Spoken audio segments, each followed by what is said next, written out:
Commerce के लिए जो ई कॉमर्स होता है, देखिए ई कॉमर्स क्या होता है कि जो कि हम हमारा बिज़नेस कर रहे हैं, process of doing business online, हम ऑनलाइन उसको कर रहे हैं। आजकल तो इतना कोई टफ़ नहीं है समझाना कि ऑनलाइन बिज़नेस कैसे हो रहे हैं। सभी लोग देख रहे हैं फेसबुक पे किसी भी चीज़ का प्रमोशन किया जा रहा है, ड्रेसेस का किया जा रहा है, ज्वेलरीज़ का किया जा रहा है, फूड का किया जाता है, रेस्टोरेंट्स का किया जा रहा है, सेलिब्रिटीज़ भी अपना प्रमोशंस करते हैं। इसी तरह इंस्टाग्राम पे किया जा रहा है, यूट्यूब पे किया जा रहा है। तो ये क्या चीज़ें हैं, ये इलेक्ट्रॉनिक कॉमर्स के ही एग्जांपल्स हैं। अब देखिए ब्रॉडर व्यू में हम ई कॉमर्स को कैसे समझ सकते हैं।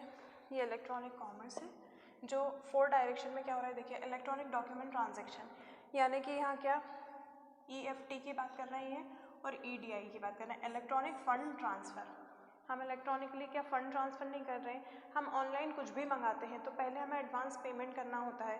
तो कोई हमने जहाँ से भी सामान मंगाया हम वहाँ तो नहीं जाते हैं करने के लिए, हम कैसे करते हैं उसको इलेक्ट्रॉनिकली। हमने हमारे फ़ोन से गूगल पे, फ़ोनपे या जो भी एप्लीकेशन से हमने करा या नेट बैंकिंग हमने यूज़ की तो वो फ़ंड उधर ट्रांसफ़र हो जाता है और वो हमारा पार्सल क्या कर देते हैं, डिस्पैच कर देते हैं।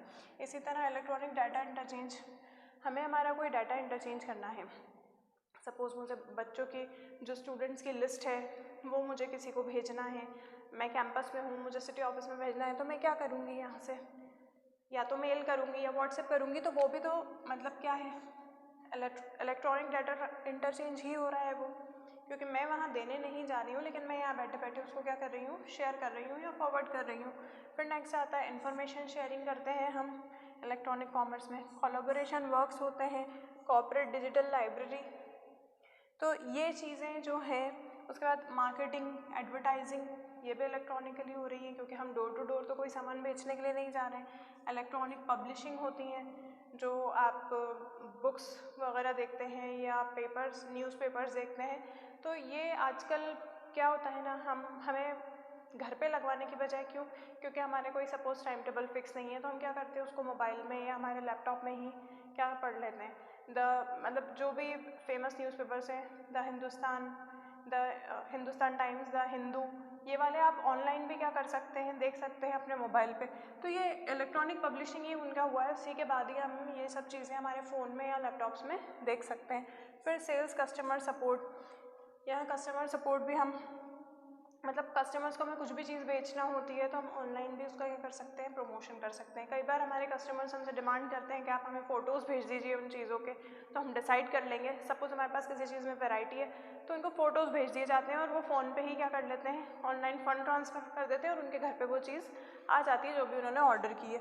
फिर होता है मेल, फैक्स, तो ये इलेक्ट्रॉनिक मैसेजेस हैं, ठीक है। अब इसमें जो स्कोप होते हैं इसके, e banking, payment, e governance, marketing, business, ये सारी चीज़ें भी क्या हो रही हैं, इलेक्ट्रॉनिकली कर रहे हैं हम। ई बैंकिंग, पैसे जमा करने हैं हमको बैंक में तो हम कैसे कर रहे हैं, आजकल ऑनलाइन ट्रांसफ़र कर रहे हैं। पेमेंट करना है, ऑनलाइन ट्रांसफ़र कर रहे हैं। ई गवर्नेंस में अब मैं आपको एक एग्जांपल दूंगी। जैसे बहुत सारे बच्चे आपकी क्लास में क्या होता है ना, स्कॉलरशिप फॉर्म्स भरते हैं। तो आजकल जैसे कि जो डिजिटल बन रहे हैं आपके डोमिसाइल सर्टिफिकेट, इनकम सर्टिफिकेट, तो वो भी एक तरीके से ई गवर्नेंस का ही एग्जाम्पल है। फिर ई मार्केटिंग, मैं घर घर नहीं जा रही हूँ, मैं जो इंटरनेट के माध्यम से जो मेल कर रही हूँ, मैसेज कर रही हूँ इंटरनेट के थ्रू, फेसबुक पे, इंस्टाग्राम पे, तो ये ई मार्केटिंग ही है। ई बिज़नेस वही चीज़ कि हम n नंबर ऑफ़ प्रोडक्ट्स क्या कर रहे हैं, एक्सचेंज कर रहे हैं, हमारी जो सर्विसेज हैं वो हम एक्सचेंज कर रहे हैं। तो ये स्कोप्स हैं हमारे ई कॉमर्स के। फिर इसके टाइप्स क्या क्या होते हैं, बिज़नेस टू बिज़नेस हम कर रहे हैं। बिज़नेस टू बिज़नेस मतलब मैं जो बिज़नेस कर रही हूँ, हो सकता है मेरे साथ में जो हैं वो भी सेम बिज़नेस कर रहे हैं, तो मुझे उनसे जो भी डाटा वगैरह ट्रांसफ़र करना है, हो सकता है जो ऑर्डर्स मेरे पास किसी चीज़ के हैं वो मेरे पास अवेलेबल नहीं है लेकिन जो मेरे साथ एक और हैं उनके पास अवेलेबल है। तो ये बिज़नेस टू बिज़नेस हम लोगों ने जो भी डाटा ट्रांसफ़र किया है एक दूसरे को बिज़नेस को प्रमोट करने के लिए। बिज़नेस टू कंज्यूमर, कस्टमर को मैं कोई भी चीज़ जो है ईमेल के ज़रिए भेज रही हूँ या कोई भी ऑनलाइन माध्यम से भेज रही हूँ। फिर government to government, government to employee, तो ये वही चीज़ें हैं जो आजकल सब ऑनलाइन जो है हो रही हैं। ऑनलाइन डाटा ट्रांसफ़र हो रहा है, फ़ंड ट्रांसफ़र हो रहा है, ऑनलाइन हम ऑर्डर्स दे देते हैं कि हमें क्या काम करवाना है, क्या नहीं करवाना है।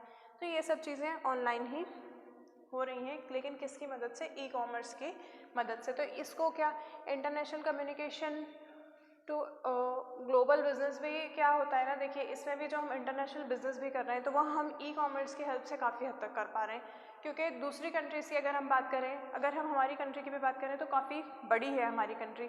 तो जब हम हमारी कंट्री के ही जो भी स्टेट हैं, जो भी सिटीज़ हैं, इवन आसपास की सिटीज़ की भी हम बात करें, हम इसके हेल्प के बिना बहुत मुश्किल है हमारे लिए कि हम उस पूरे मार्केट को कवर कर सकें या उन तक हम कोई भी कम्युनिकेट कर सकें। अगर हमारे पास ये ई कॉमर्स की हेल्प या ई कॉमर्स का सपोर्ट हम ना लें तो हम जो वाइड रेंज में आज बिज़नेस हो रहा है वो नहीं कर सकते। इसलिए हमें ये सब चीज़ें अडॉप्ट करना ज़रूरी है, लैंग्वेजेस अडॉप्ट करना ज़रूरी है। और आजकल तो लैंग्वेजेस के मामले में बहुत अच्छे ऑप्शंस आ चुके हैं, एप्लीकेशंस बन चुकी हैं। उसके बाद नेक्स्ट अगर मैं बताऊं आपको, तो आप कोई भी सेंटेंस लिखते हैं, आप उस वर्ड का ट्रांसलेशन लिख देते हैं आगे कि मुझे इस वर्ड का इस लैंग्वेज में ट्रांसलेशन चाहिए, तो फ़ौरन ही गूगल आपको वो करके दे देता है। तो ये कम्युनिकेशन में जो ईज़, जो भी लिबरल हो रहा है ये सब, तो ये किस वजह से हो रहा है? ई कॉमर्स की वजह से हो रहा है। इंटरनेट एक एग्जाम्पल है इसका।